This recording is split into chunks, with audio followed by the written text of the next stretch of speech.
Jaga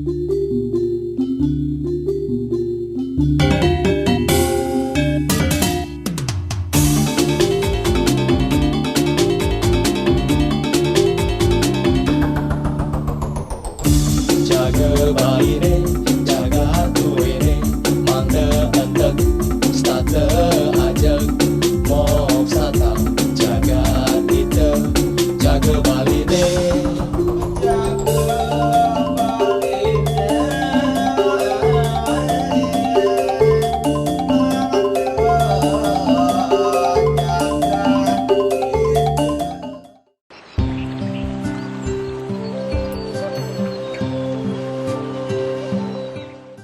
Hari Raya Galungan merupakan hari suci umat Hindu yang dirayakan setiap 210 hari sekali menurut perhitungan penanggalan Pawukon.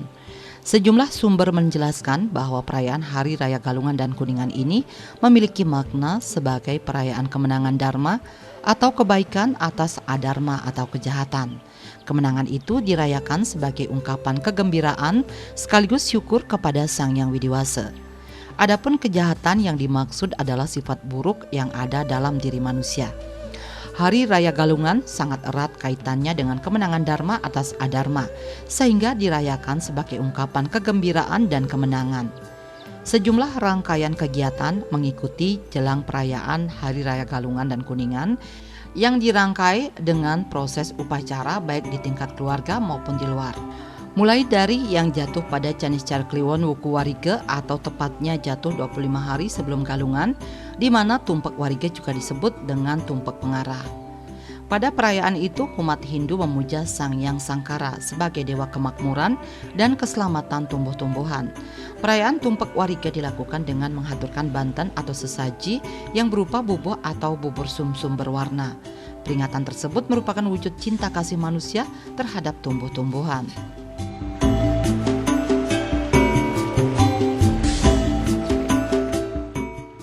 Tujuan daripada perayaan ini kan kemenangan atau merayakan kemenangan Dharma melawan adharma. Jadi di sini ada unsur rasa bersyukur ya atas kemenangan itu ya. Nah, apa yang menjadi kemenangan bagi kita umat Hindu, bagi masyarakat? Tentu persoalan utama dalam kehidupan ini adalah bagaimana kita memenangkan sadripu yang ada di dalam diri kita sendiri, apakah itu kama, loba, moha, udah itu kroda, mada dan matsarya ya. Ini keenamnya ini kan hal-hal yang harus kita kendalikan ya. Kenapa kita kendalikan? Karena keenam sadripu ini mengganggu di dalam kehidupan kita sendirian. Contohnya, kalau kita bicara kamo, keinginan itu bagus ya. Kalau kita arahkan keinginan yang positif, maka ini akan berdampak positif ya.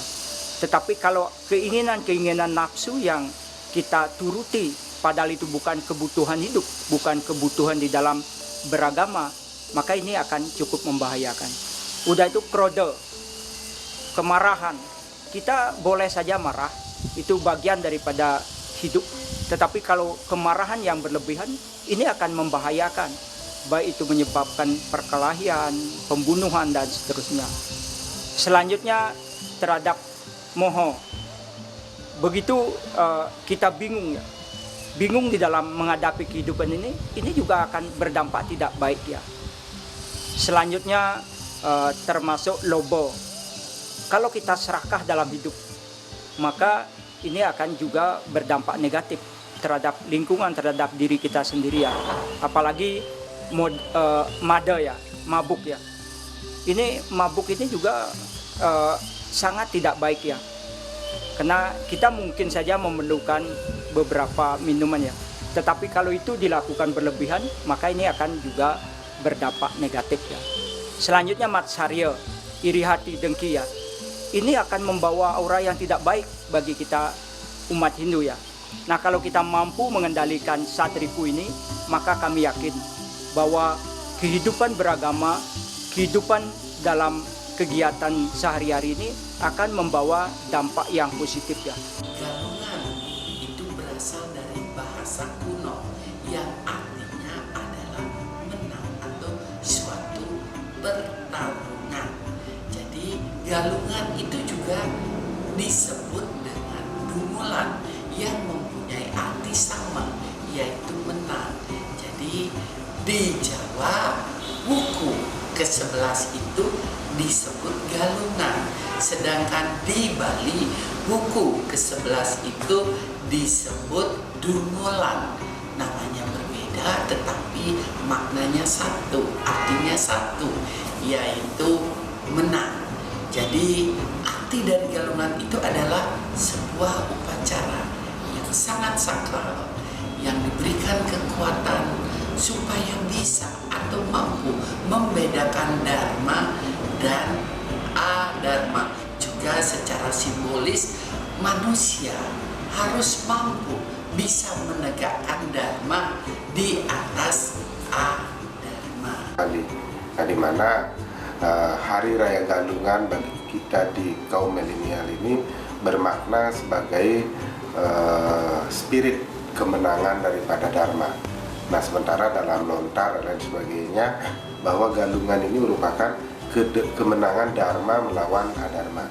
Tentu dalam arti luasnya kemenangan dharma ini artinya bagaimana kita sebagai kaum milenial mengambil spiritnya itu untuk kita selalu berpikir positif agar apa yang kita lakukan itu selalu dituntun ke jalan yang benar.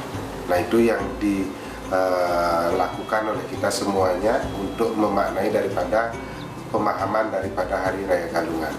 Nah, kemudian Hari Raya Galungan ini berbarengan ataupun selisih hanya 10 hari dengan Hari Raya Kuningan, karena masing-masing hari raya ini baik Galungan maupun Kuningan memiliki makna yang selaras, di mana Galungan ini merupakan bagaimana kita memenangkan pertarungan dalam artian kemenangan dharma ini untuk ketenangan lahir dan batin kita.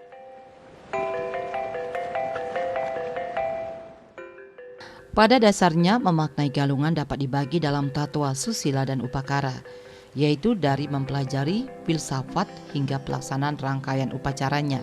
Namun pada umumnya di saat Hari Raya Galungan biasanya lebih fokus pada pelaksanaan maupun pembuatan upakaranya, di mana rangkaian galungan ini kita diberi kesempatan untuk melaksanakan dengan aksi nyata kemenangan dari melawan adharma itu sendiri. Hal yang tidak kalah penting harus dipahami semua pihak adalah bagaimana kita semua bisa memahami dan memaknai galungan mulai dari berpikir, berkata, serta berbuat yang positif.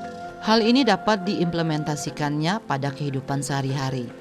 Adapun adharma yang dimaksud adalah gangguan-gangguan yang hadir saat kita melaksanakan ajaran dharma, termasuk yang ada dalam diri yang disebut sadripu.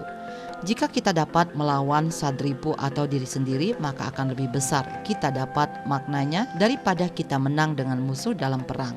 Sementara saat Hari Raya Kuningan, kita memaknai dan merayakannya dengan meyakini bahwa para leluhur kita telah hadir saat itu dan kita dapat menyambutnya dengan tapa brata serta introspeksi diri atau mulat sarira.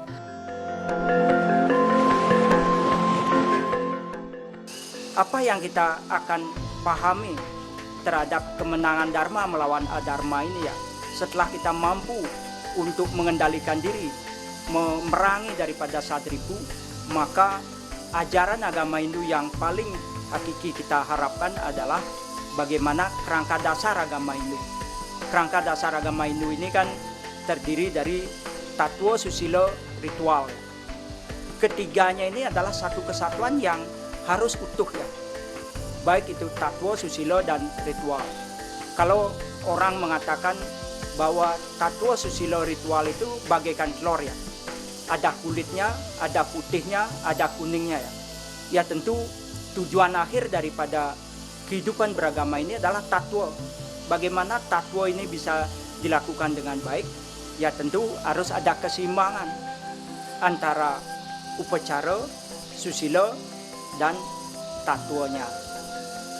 Ritualnya ini bagaikan kulit telur, ya tentu ini adalah kulit luar ya, menampakkan kalau ini bagus maka diharapkan putihnya juga bagus, kuningnya bagus. Kalau kita menilai daripada rangkaiannya itu, nah sekarang ini mungkin tidak maksimal atau tidak 100% bisa melaksanakan rangkaiannya itu.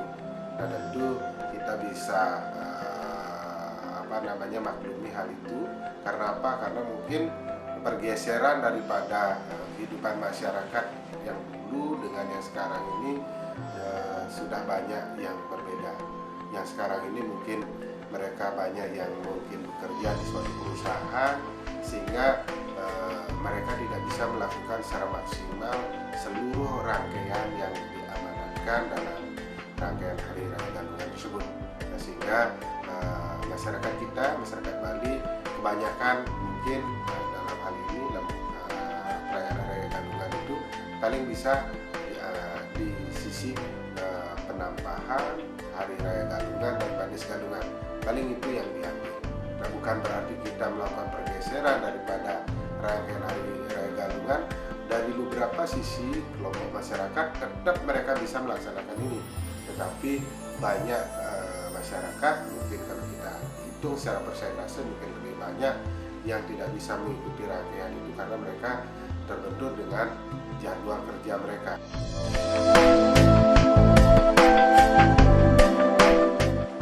Sejalan dengan perkembangan zaman di era globalisasi, tentunya terjadi perubahan maknaan Hari Raya Galungan ini. Bukan semata-mata rutinitas perayaan yang dilakukan setiap 6 bulan sekali. Bagi generasi muda saat ini atau yang lebih dikenal dengan kaum milenial, tentunya makna perayaan Galungan ini berbeda dengan para generasi zaman dahulu yang sangat memegang teguh norma-norma yang bersumber dari sastra agama Hindu.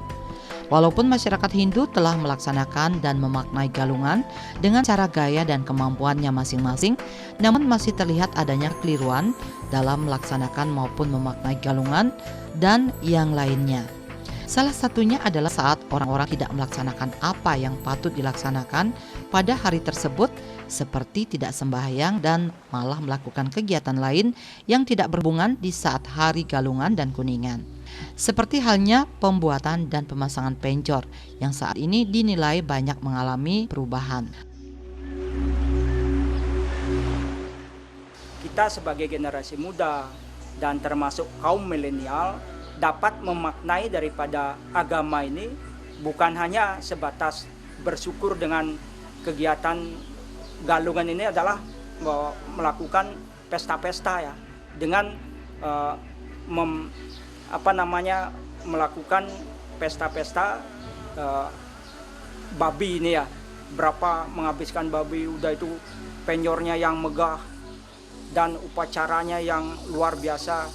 Bahkan kemungkinan ada kecenderungan ini menjadi beban ya, menjadi beban bagi umat jika dilakukan atau salah memaknai daripada kemenangan perayaan kemenangan Dharma melawan Adharma. Nah, sehingga kita berharap bahwa kegiatan Galungan ini kalau memungkinkan masih kita lakukan sesuai dengan apa yang menjadi tahapan-tahapan menyambut Galungan ya. Pertama dari Tumpok Wariga ya, itu kita sudah mempersiapkan betul, itu ada maknanya. Kenapa kita memperingati Tumpok Wariga? Ini adalah ngatar agar buah-buahan yang dihasilkan itu akan kita pakai untuk kegiatan Galungan, untuk bersyukur ya. Dari sini sudah ada pengendalian diri bahwa buah-buahan itu kita akan persembahkan, kita upacarai, dan semoga nanti bisa digunakan dan tidak ada hama dan lain sebagainya menghancurkan daripada buah-buahan tersebut. Bahkan kita harapkan maknai dengan baik bahwa buah-buahan yang dihasilkan ini adalah buah suci yang memang sudah diupacarai. Inilah yang seharusnya kita persembahkan. Bukan hanya dari segi agama, tetapi dari segi ekonomi. Kalau kita mampu menggunakan buah lokal, buah yang kita hasilkan sendiri, buah orang Bali begitu ya, maka pada akhirnya ini adalah mampu meningkatkan ekonomi Bali ya. Nah, khususnya untuk kaum milenial, kemenangan itu adalah sesuai yang kita jalankan, sesuai dengan yang perbuatan kita yang selalu baik. Nah, di sini kita aplikasikan seperti contoh seorang wira swasta. Jadi seorang wira swasta selalu menjalankan kebaikan. Misalnya seperti contoh, kita tidak pernah berbohong sama pelanggan atau sama produk kita, sama di mana kita berbelanja. Artinya kita tidak boleh berbohong, yang selalu kita jujur, tidak sampai kita ngebon, artinya tetapi tidak membayar, selalu kita bayar. Dan juga kualitas barang, misalnya kita lakukan adalah dengan kualitas barang yang baik, tentunya juga harga yang terjangkau, tetapi tetap kita akan menerima keuntungan walaupun sedikit, tapi sedikit kali banyak tentunya akan banyak. Nah, disinilah perbuatan kita sebagai seorang wira swasta melakukan hal yang terbaik buat pelanggan kita, jadi tentunya kita akan memperoleh kemenangan, akan memperoleh keuntungan, jadi usaha kita akan berjalan lagi.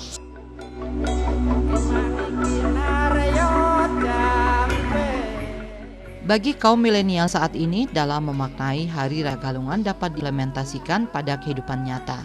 Misalnya dalam hal melawan kebodohan, baik dari segi agama maupun kualitas diri manusianya. Karena bagaimanapun, di era globalisasi ini yang diperlukan adalah sumber daya manusia yang handal, yang nantinya bisa membawa negara dan ekonomi masyarakat meningkat dan baik. Jika kebodohan ini dapat diberantas, maka ini juga akan masuk dalam kemenangan bagi umat yang juga sejalan dengan makna galungan itu sendiri. Namun sebaliknya, jika tingkat kebodohan semakin tinggi, juga dinilai ada malah yang menang, sehingga perlu kesadaran oleh semua pihak untuk memberantasnya. Kebodohan sangat erat dan dekat dengan kemiskinan yang akan membawa manusia lebih sengsara, sehingga perlu diperbaiki.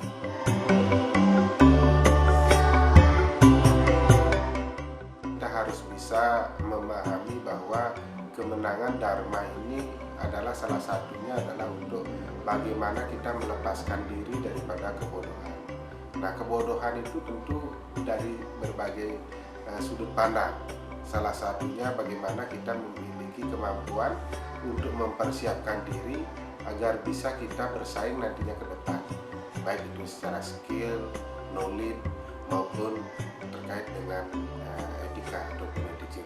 Nah, ini merupakan hal-hal yang perlu kita garis bawahi sebagai kaum milenial, agar kita sebagai kaum milenial ini tidak terkungkung dengan fanatisme yang tidak memberikan support untuk kemajuan kita dalam kita menghadapi kemajuan global, terutama kita menghadapi situasi-situasi yang saat ini membutuhkan kompetensi. Nah, di mana kita sebagai milenial tentunya kita harus mampu bersaing, tidak hanya di Bali, tidak hanya di tingkat nasional, bahkan kita harus bisa bersaing secara internasional, secara global. Nah, oleh karena itu kita sebagai kaum milenial sudah barang tentu kita harus memiliki cara pandang bahwa kemenangan Dharma ini tentunya adalah bagaimana kita melepaskan diri dari kebodohan ini.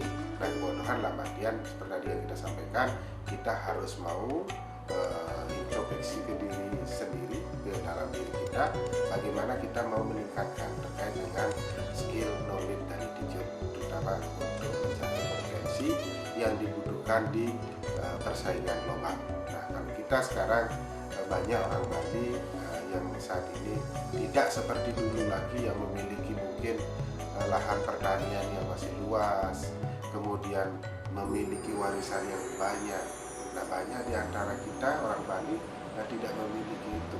Oleh karena itu, kita agar spirit daripada galungan ini kita bisa lestarikan, bagaimana caranya kita melepaskan diri dari situasi-situasi yang membawa dampak kemiskinan ke depan. Tentunya kita harus berpikir positif, berorientasi kepada kemajuan, dan kita harus meningkatkan baik skill, knowledge, dan attitude kita atau kompetensi kita supaya kita bisa bersaing secara global. Untuk masyarakat yang mengalami kebodohan, yang kita lakukan, mungkin kita bekerja sama yang tentunya dilakukan oleh pemerintah dengan salah satu contoh melakukan beasiswa untuk masyarakat yang kurang mampu supaya lanjut sekolahnya, dan juga tentunya kita berperan di masyarakat menjadi orang tua asuh untuk membantu para orang yang tidak mampu atau bodoh untuk meningkatkan pendidikannya. Kita berperan orang tua asuh supaya mereka tentunya pendidikannya lebih tinggi. Dengan pendidikan yang lebih tinggi dan akhirnya mencapai mereka menjadi pintar, tentunya peluang-peluang untuk bekerja akan mereka dapatkan. Tujuan daripada kehidupan itu adalah bagaimana kita bisa meningkatkan kesejahteraan masyarakat ya.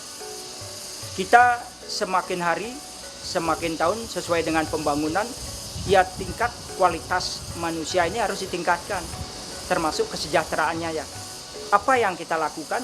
Ya tentu meningkatkan daripada SDM kita ya. Seperti yang kami sampaikan tadi, bahwa salah satu ukuran daripada kesejahteraan itu adalah indeks pembangunan manusia ya. Indeks pembangunan manusia itu adalah pendidikan, kesehatan, dan ekonomi. Karena dalam hidup ini yang paling menonjol bagaimana kita mampu memerangi daripada kemiskinan dan kebodohan ya. Ini kan salah satu juga bagian daripada kesulitan-kesulitan kita ya. Jangan sampai kita setelah merayakan kegiatan-kegiatan, bersyukur dan seterusnya, tetapi kebodohan dan kemiskinan itu tetap terjadi ya. Inilah tujuan kita. Kalau kita melakukan kegiatan-kegiatan ini harus seimbang antara pendidikan, kesehatan, ekonomi, dan kerohanian. Sehingga kegiatan ini baik hubungan itu adalah ke Tuhan, manusia dengan manusia, dan lingkungan. Ini harus terjaga dengan baik ya. Maka kegiatan-kegiatan ritual yang kita lakukan juga jangan sampai mengurangi daripada kegiatan-kegiatan pokok, yaitu bersekolah, peningkatan SDM-nya, udah itu menjaga kesehatan dan meningkatkan ekonomi. Karena ini kan harus seimbang ya. Kalau pendidikan masyarakat masih kurang, itu masih ada kebodohan, ini kan bagian daripada yang kita harus perangi ya, dalam mengalahkan daripada adharma ini ya. Karena kebodohan bagian juga daripada adharma ya, termasuk juga kemiskinan ya. Nah, kalau kita bisa melakukan dengan baik kegiatan-kegiatan seimbang antara ritual, susila, dan tatwa, maka kita harapkan juga terjadi peningkatan dan pemerangan terhadap kebodohan dan kemiskinan melalui peningkatan indeks pembangunan manusia, yaitu pendidikan, kesehatan, dan ekonomi ya. Kalau sudah pendidikannya bagus, kesehatannya bagus, maka ekonominya juga bagus. Kalau itu sudah bagus, orang akan melakukan kegiatan agama dengan sadar, dengan baik, dan dengan tulus ikhlas, karena dia sudah mampu. Jangan sampai kegiatan-kegiatan itu dilakukan dengan terpaksa, apalagi menimbulkan kejahatan. Justru ini kan terbalik ya. Itulah harapan kita, bahwa apa yang menjadi tujuan hidup, tujuan daripada beragama, termasuk bagi generasi muda kita bisa lakukan dengan baik, dan kemajuan daripada agama, masyarakat, adat, budaya, dan negara itu juga bisa dicapai dengan baik. Kemenangan dapat juga diwujudkan dengan ikut serta membangun bangsa, baik melalui sumbangan berupa pemikiran maupun yang lainnya.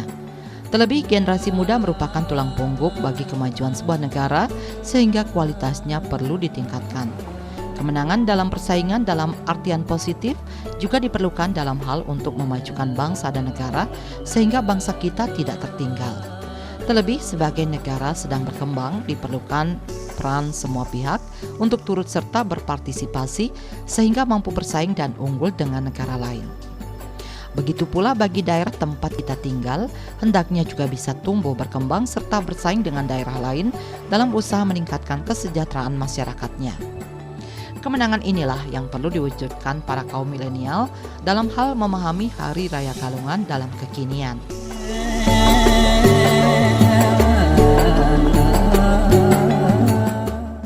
Kalau melihat daripada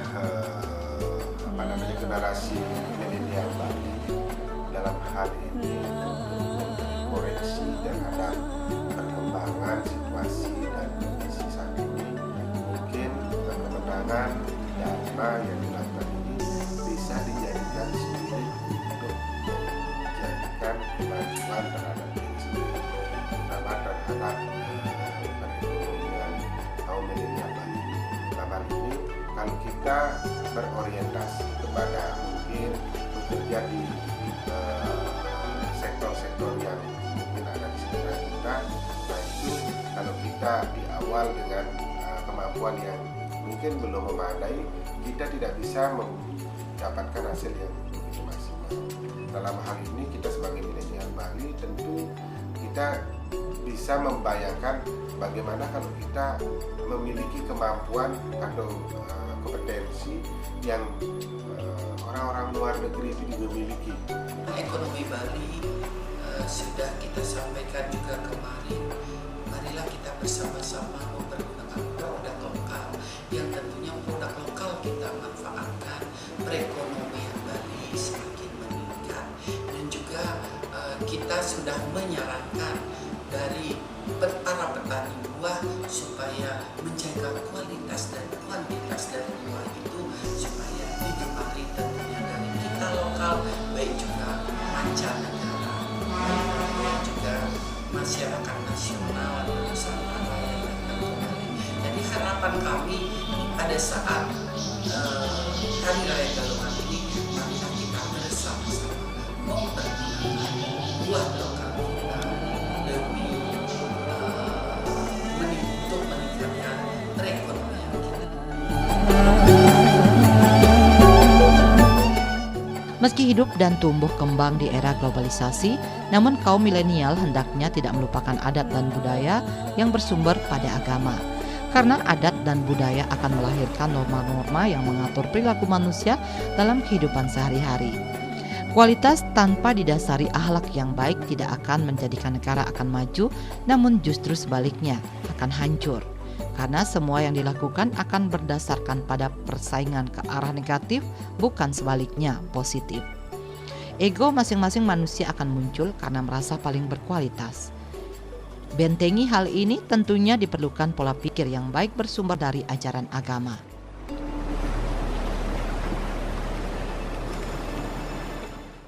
Bahwa kerangka dasar agama Hindu antara ritual, susila dan tatwa ini harus dikupas dengan baik ya. Kita harus pelajari dengan baik ya. Nah, kalau kita sudah memaknai dengan baik apa itu upacara, apa itu susila, apa itu tatwa ya, maka kegiatan-kegiatan itu tidak hanya dilakukan hanya gengsi, mengejar prestis ya, seperti banyak dilakukan, yang penting sudah mewah, megah dan lain sebagainya, tetapi terkadang ini membawa korban ya. Inilah yang kita harapkan, jangan sampai ada pergeseran-pergeseran makna daripada upacara yang menyebabkan justru masyarakat Hindu ini menjadi berkurang kemampuan ekonomi, kemampuan pendidikan dan kemampuan daripada kesehatannya lah.